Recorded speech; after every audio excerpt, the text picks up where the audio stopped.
My name is Cheria, and for a living, I turn workplaces into growth spaces.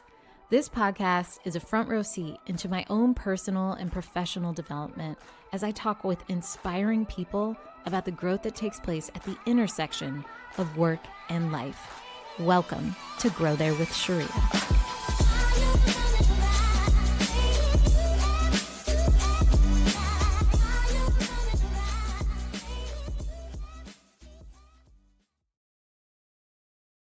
Normally, I would start this podcast by telling you a little story and then introducing you to our guest. But today, I'm actually going to do that in reverse.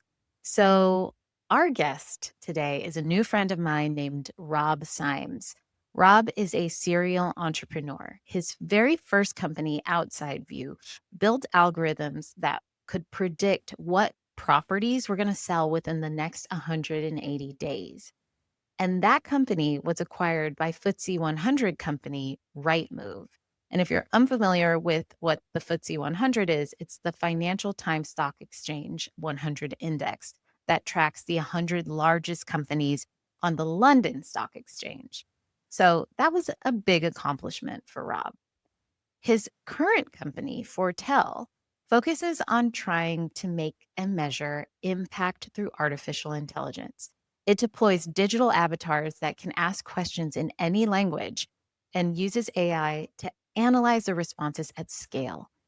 This use of AI is doing incredibly good work in the world. In fact, it's now working in over 30 countries with clients like UNICEF, the Inter-American Development Bank, Oxfam, and Norwegian Refugee Council. Rob is such a special person, and I cannot wait to introduce you to him.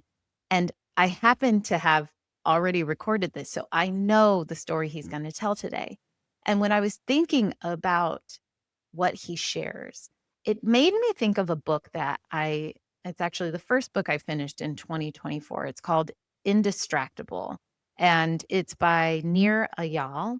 And the tagline of the book is how to control your attention and choose your life. So that's really what the book is about. But in maybe the introduction of the book, there's a quote that punched me in the gut when I read it. And it said, in the future, there will be two kinds of people in the world: those who let their attention and lives be controlled and coerced by others, and those who proudly call themselves indistractable.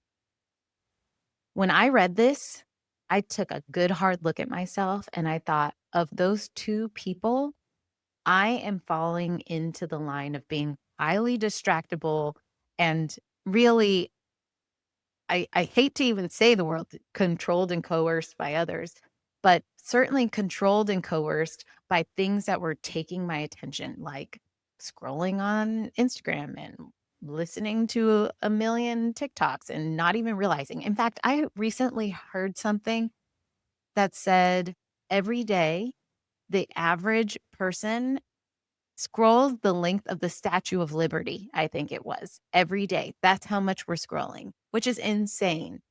It's insane. And I realized I am one of these distracted people, and I don't want to be that. I don't want to be that. I want to be an indistractable person.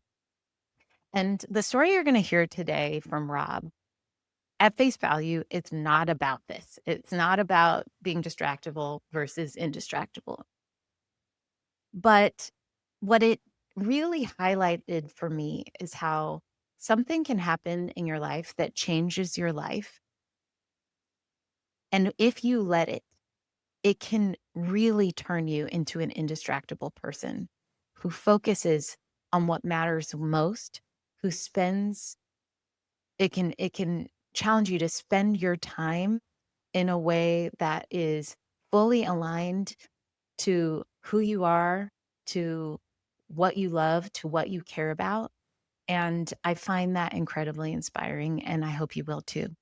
So without further ado, it's time to grow there with my new friend, Rob Symes. Well, hello, Rob. It is wonderful to be sharing the virtual stage with you right now. I'm so glad that you agreed to join this podcast. Hey, thanks for having me. It's really nice to be here. We met recently, and while we were talking, it felt like I feel like within the first 10 minutes of us talking, I was like, you have to be on the podcast. And I just felt such good vibes from you. And I think the work you're doing is incredible. And so I hope it comes up today in what we talk about. But I'd love to just dive in. It feels like I should give you more of a warm up than this, but I'd love to just dive in and hear a story from you about a time when work and life intersected and how you grew from that. So start from the beginning and tell me everything. Okay, so if I take you back to 2016, that's really where the story starts. So imagine this, I'm on a Greek beautiful beach. It's my wedding day. My wife's arrived by boat to get married. All my friends, all my Wow. family around. And, lots of people say their wedding is the best day of their life. For me, it was actually the best 6 months of my life because we'd got pregnant, we'd got engaged, I was getting married, I just sold my company, and a few months later we had a baby.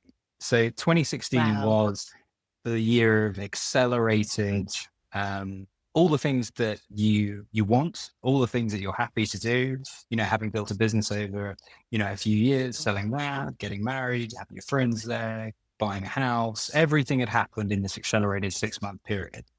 And then 18 months after that wonderful high, it felt like my whole world fell apart. And so Mm. it's a really interesting experience to look back on and go, how can you go from such a high to such a low? And Mm. that's really where our story starts. And because we're talking about growth, I think it's important to talk about both the highs and the lows. Yeah. Yeah. So, okay, 2016, you're at this high. What happens next?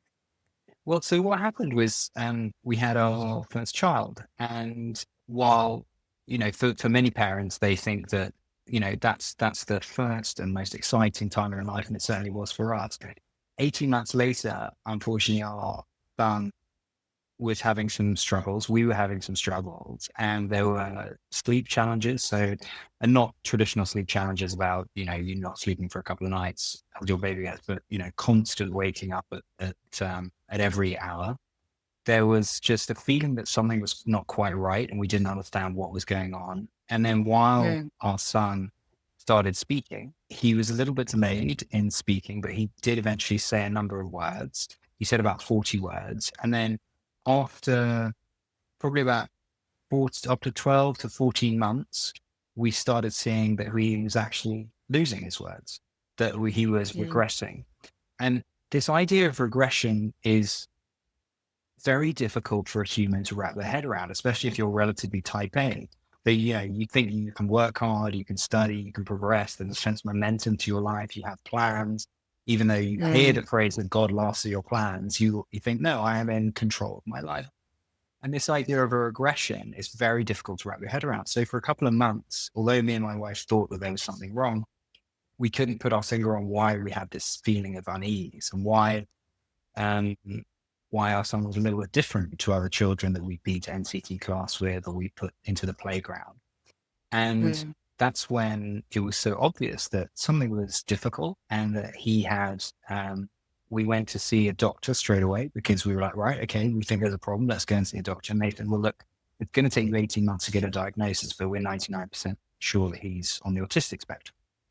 And Mm. that's something you don't expect to hear from someone. You expect that, your kid is going to be, progressing in the way that you'd expect. And so it's a real moment where we thought, wow, okay, we've got to do something. So we leapt straight into action. We actually went and looked at my wife's a psychologist and looked at all the papers that we could find about what you can do when this diagnosis happens.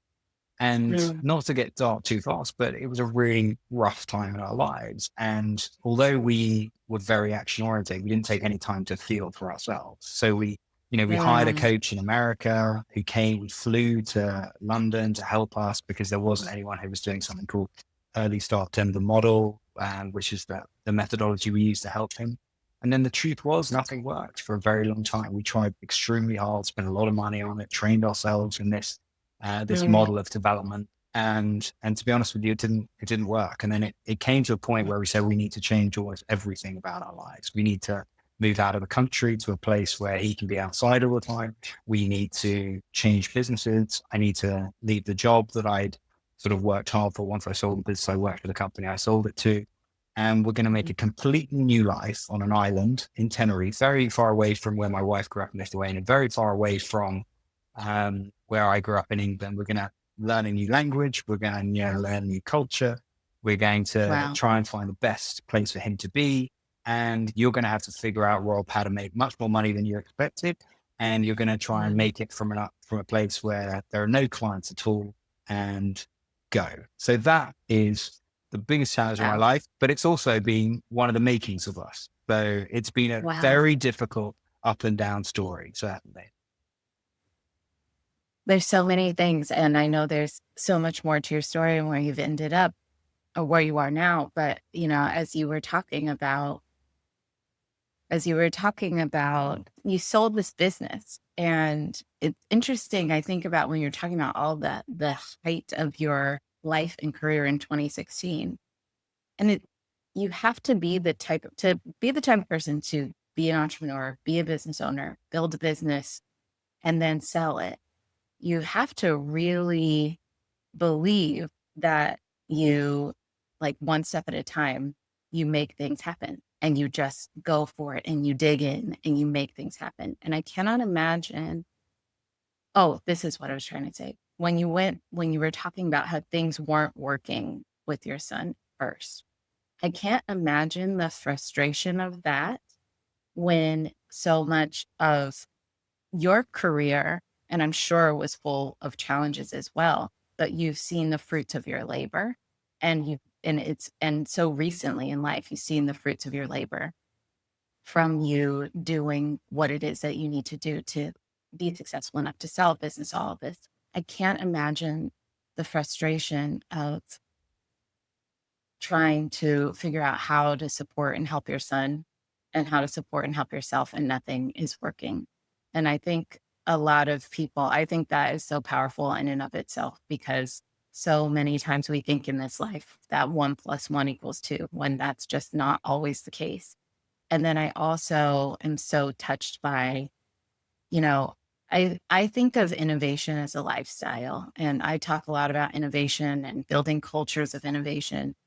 But one of the most powerful things I learned even through this podcast is that when we really apply innovation and innovation principles to our life, that's when we decide to completely disrupt the status quo and change everything when a challenge arises. And that's really what I'm hearing you talk about, what you all did to move away, to learn a new language, to create a completely different space and environment for your son. That takes so much bravery and so much courage to disrupt your life. I'm curious. I'm curious if any of that resonates. I know it's strange to kind of bring in innovation, but at the same time, you're in the AI space. So I'm very curious if any of that resonates.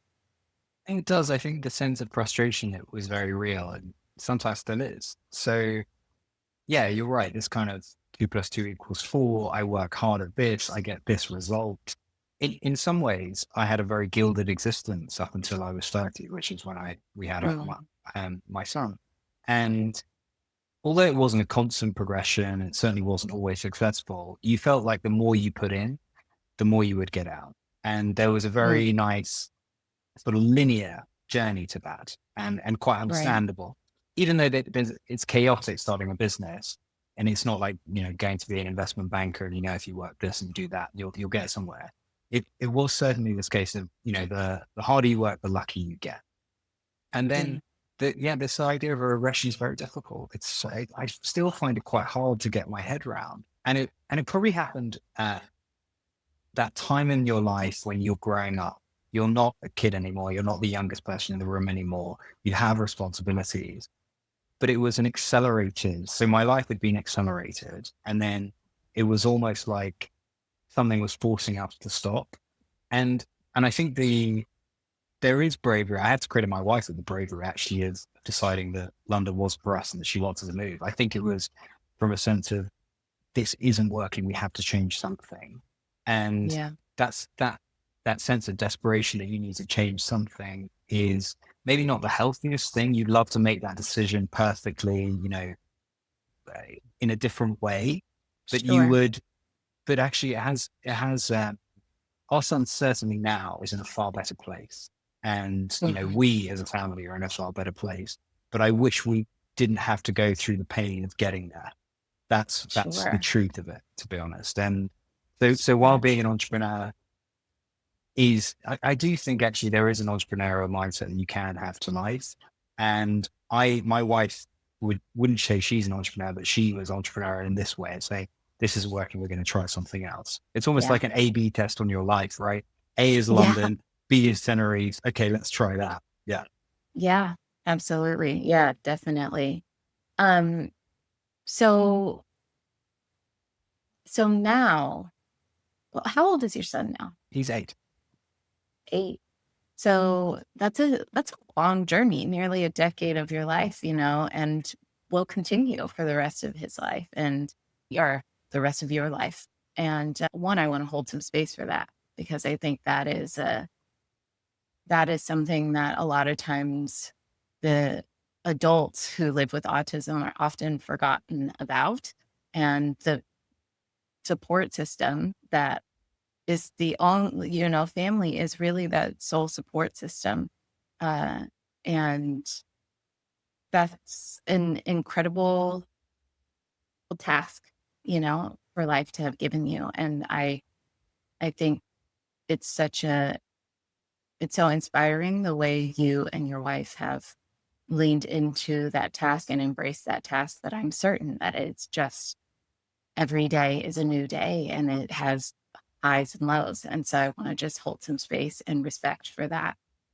But I know that also in that 8-year span, a lot of other life happened. So tell me more about where you're at now and how maybe where you're at now was influenced by this journey you've been on. Well, you're certainly right that there are good days and bad days. So, for example, my son woke up at 3 a.m. this morning. This has Gosh. definitely not been my favorite day. But no, it sometimes does feel like this, what's that Greek Sisyphean task where you're rolling the block up, something Yeah. up a hill and it comes Yeah. back down, right? But yeah, so what's happened in the last 8 years? So I stayed at the company that I sold my business to for longer than I expected. I think partly because we wanted the stability, partly because I actually enjoyed the company. But actually, the business that we founded, and my wife works in the business with me, is actually directly influenced by our experience with our son in a very bizarre way, and something that I wouldn't have been able to. Sometimes people say that you can kind of connect the dots, looking backwards, but you Mhm. can't connect it going forwards, right? Yeah. So the business that we're in is this idea of using artificial intelligence and digital avatars to interview some of the most vulnerable people in the world. And what we do Mm. is we send those avatars to people. And so a good example is we work with Norwegian Refugee Council in Sudan. So they are, it's a war zone in Sudan. They're trying to give money, clothing, anything they can to people who are in need. And they need to understand what's happening in those places. So what I didn't understand was through thinking about my son, and what you said was really interesting before about how people forget about adults or parents who have older children with autism. So I didn't meet anyone who was non-speaking, that my son is now. I didn't meet anyone in that autistic community until I had my son. I didn't know that those people Mm. existed. And they don't Mm. exist because they're actually invisible to a lot of society. So you may Yeah. meet people on the autistic spectrum, but you don't meet people who are non-speaking, or you don't meet people who are quite severe because they are Yes. often either institutionalized, hidden away, or traditionally they've been slightly ostracized. And so Mhm. integrating those people into society, or integrating my son into society is important to me, but it's also a challenge both for him and for us. And so anyway, the reason I say that is that when I realized, I didn't linearly think, okay, I've been influenced by my son. I'm going to build a business that's going to give a voice to communities who are essentially voiceless.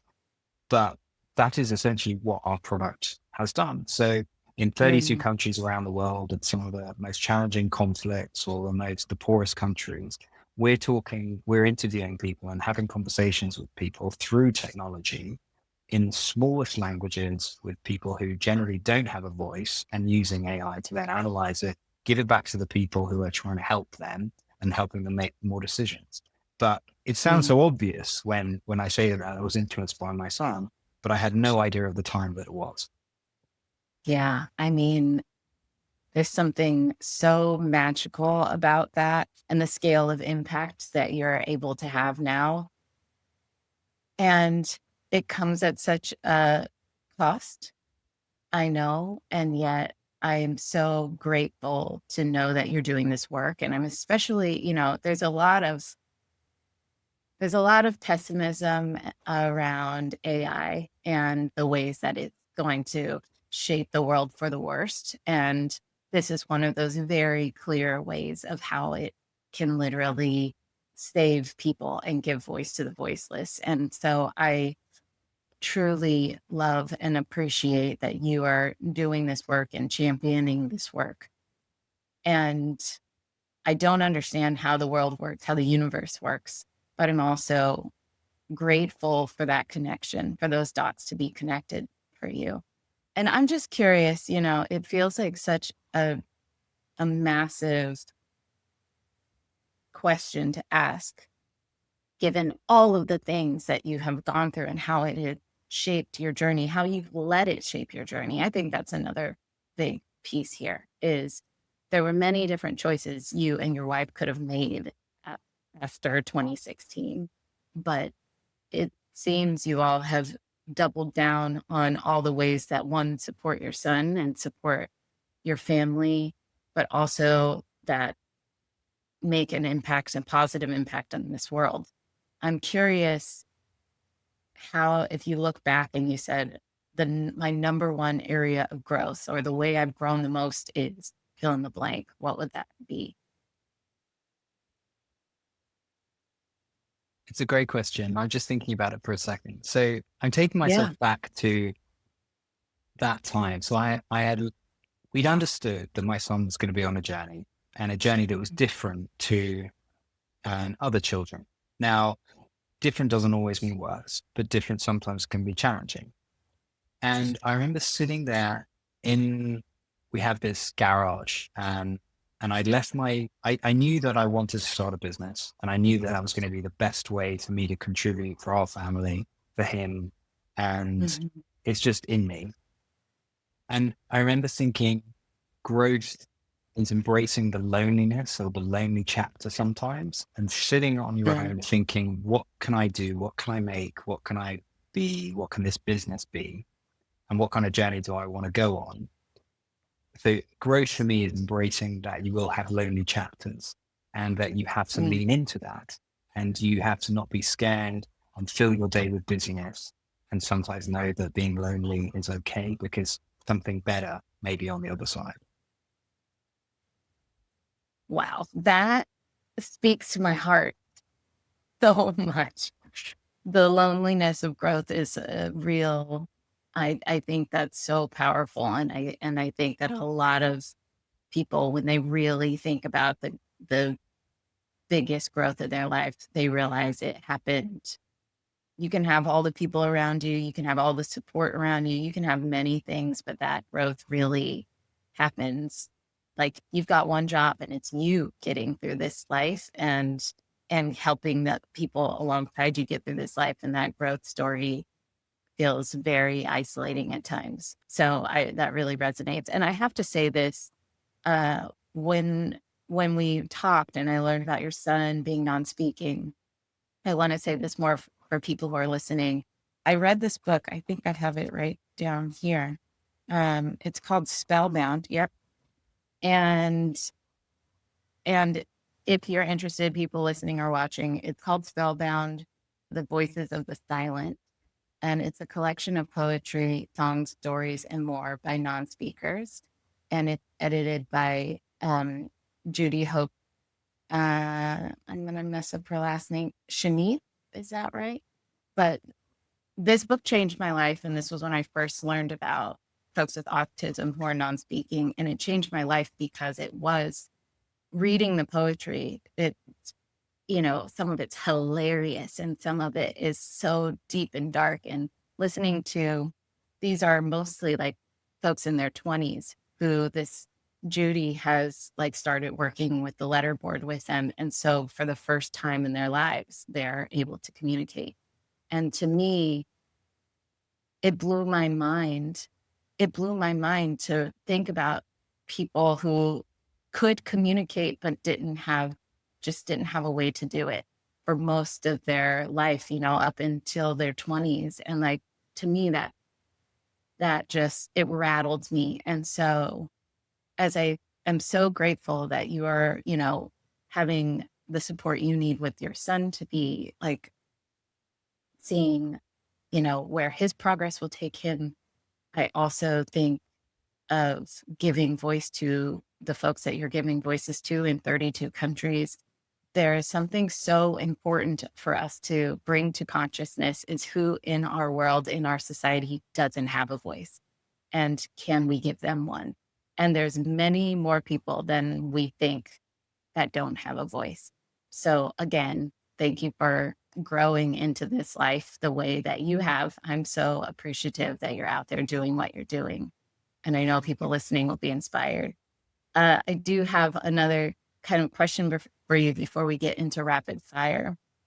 I'm a culture architect and a culture strategist, and so I am always thinking about how businesses and business leaders can be more intentional about building cultures where people grow alongside the business. And I'm just so curious if you have, based on your story, based on all these things that you've been through, if there is any advice that you would give to businesses or business leaders about how to positively shape their culture, what would it be? Well, I'll give you a story that doesn't actually show me in the best light, actually. So, and I've tried to learn from it. It's the thing, actually, one of the things I've always regretted. So, in my first startup, I just had some bad news. We hadn't made some sales. I was going to have to go and talk to the board and tell them we'd missed our results. And we had some quite nice investors, but we did have investors. And there were two of my favorite members of the team were in, and I just got this news. They were in the meeting room and they were just in floods of tears of laughter, right? So they were just having a fantastic time as I was just having my personal meltdown. And I Mhm. remember storming into that meeting and I remember saying, "What are you two laughing about? This is ridiculous. We're going to miss our targets, blah, blah, blah." And I just sort of flooded their space, ruined their day. I didn't ruin my relationship with them because I'd made up and apologized afterwards. But I remember the thing about just because they're my problems doesn't mean they're someone else's. And just because someone is having a good time doesn't mean they're not focused. And I remember thinking like, it's something I tried never to do again. So just because Mm, I'm feeling something doesn't mean I need to transmit my feeling. And I mm, think I think about that a lot. So the best exec I ever had was when you gave him bad news, he would take a moment, he would think about it, and he wouldn't react immediately. He would think and then he would respond. And that's what I try and do. mm. Now I don't always succeed because I think people on podcasts can often say, "This is how I live my life. It's all wonderful." But that's what Sure. I try. That's what I try and do. I try and respond rather than react.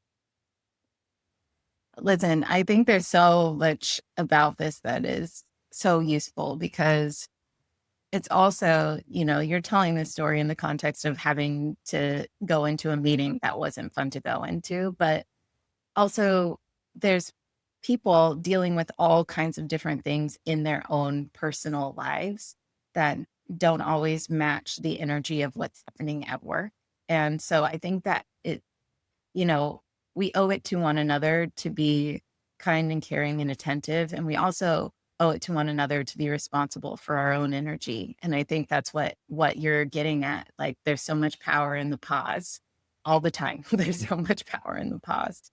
So, okay. Well, this has been amazing. I'm going to do rapid fire questions. Hope you don't mind. Uh, Here we go. Fill in the blank. Growth is.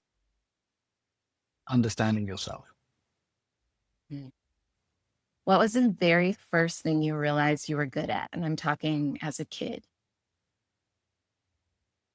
it sounds a bit weird, but I realized that people saw me as a leader. So every sports team I ever played in, not everyone, but almost everyone ended up making me captain of something. I don't know whether that was because I was Yeah. bossy and small and I got annoying, or whether because I actually had or was able to add some value. But yeah, I was able to lead a team. I think that's not weird at all. Makes all the sense in the world to me. What was your first job? I was a painter and I got fired 2 days in. Why'd you get fired? I was a very bad painter and I found it very boring. And I mostly read my book when I was meant to be painting. I love it. I love it. Who was the best boss you ever had? Guy called Peter Brooks Johnson. He was the CEO of Rightmove. So that was the company I sold my business to. And Mm, he was wonderful because he's now a CEO of another business, but he was wonderful because he always did what he said he was going to do. And mm, although I don't think he always listened to all my ideas, and that's fine because they probably weren't all great ideas, I was always impressed with the way he actually listened to what I said. And if he agreed to do something, he always was going to do it. mm. Love that. What's something that you're trying to learn right now? Spanish because I live in Spain. So it's actually, I'm not a linguist by nature. My wife already speaks 5 languages and puts me to Wow. shame. And I'm trying to learn how to say ere without an English pronunciation. So no, Spanish is my thing at the moment. Oh my goodness, you're a champ. You're my hero. I really want to learn Spanish, but I'm trying to figure out how to make that happen. You're The at only least in way Spain. I can say the only way to do it is surround yourself by people who can't speak English, and then you'll learn. So Yes. that's what we've started Yes. doing, and I am much better. But I'm not a good linguist, and I'm certainly not academically that gifted in it. But I am trying, Yeah. and I'm enjoying it. That's wonderful. I love that. What's something you're trying to unlearn? Yeah, it's actually to that point about responding rather than reacting. It's not to because anger and there's that show, that American show called Billions, where there's a great quote in it which says, "Anger is a great fuel, but as you grow older, it doesn't burn cleanly." And I think that's true. Anger or frustration can be a great motivator for an entrepreneur. I'm really frustrated about this, and I'm going to build a product for that, right? But the problem is, it has massive impacts if you're doing it from that place, or at least that place can be corrosive. So I'm trying, not always succeeding, to try and not use that as a primary motivator. Yeah. Yeah. That's great. Name a book or a movie that changed your life. Oh, there are so many. So there's a wonderful book by a Brazilian entrepreneur called Ricardo Semler called Maverick, which is about how he Mm, turned around his father's business. Now he rebuilt his life and his business, which is just a mm, wonderful book about left field thinking. And probably the non-fiction book that also really inspired me was Moneyball by Michael Lewis, because that inspired my first business. mm. Love that. Um, when growth feels good, how do you celebrate? With pizza. That's what we do as a Yes. family. We go to this amazing restaurant and we can all eat there. So, going to restaurants is a bit of a challenge for us as a family, but we can all go there, and luckily they love having us there, and we can all have pizza. Mm, I love that. When growth feels hard, how do you take care of yourself? I just find exercise quite important. So I find that everything always feels simpler after you've gone for a workout. Yeah. What would your 8-year-old self say about the life that you're living now? Say, "Look, I'm really disappointed you're not a professional rugby player." High standards, that one. Yeah, really. I understand. Yeah. Um, and last question, when you grow all the way up and you leave this life, what's something that you're going to congratulate yourself on? See, my dad had this interesting thought recently, and I quite liked it, where he said that anyone who creates 100 jobs should get a knighthood. So for the American audience, hopefully they know what a knighthood is, but it's the highest honor you can get as an English or British citizen. So I quite like the idea of starting businesses and going on journeys, but also being able to create things that help other people live their lives, pay for their children's activities, pay for their mortgages, and Mm. hopefully change their lives along the way. But I think it sounds like a simple goal, but it's quite nice to be able to create things that can, you know, uh, enable other people to do things. I think there's one of my favorite entrepreneurs, a guy called Christian, who right with when I was there, they bought his business as well. And he created kind of 80 jobs and he kind of shrugged his shoulders at it. And I was like, you've done that in Newcastle, which, isn't the epicenter of business. And all these people came to work and they were all feeding their family as a result of that. And I thought that was a pretty Yeah. amazing achievement. I love that. I love that so much. I think that's great. Well done, Dad. I love that. Um, well, Rob, this has been a lovely conversation, and I'm so grateful for you showing up the way you did, telling your story with vulnerability and just being so open, letting us cracking yourself open in front of us. I really, really appreciate it. So thank you so Thank much. you. Thank you. It's been lovely being here.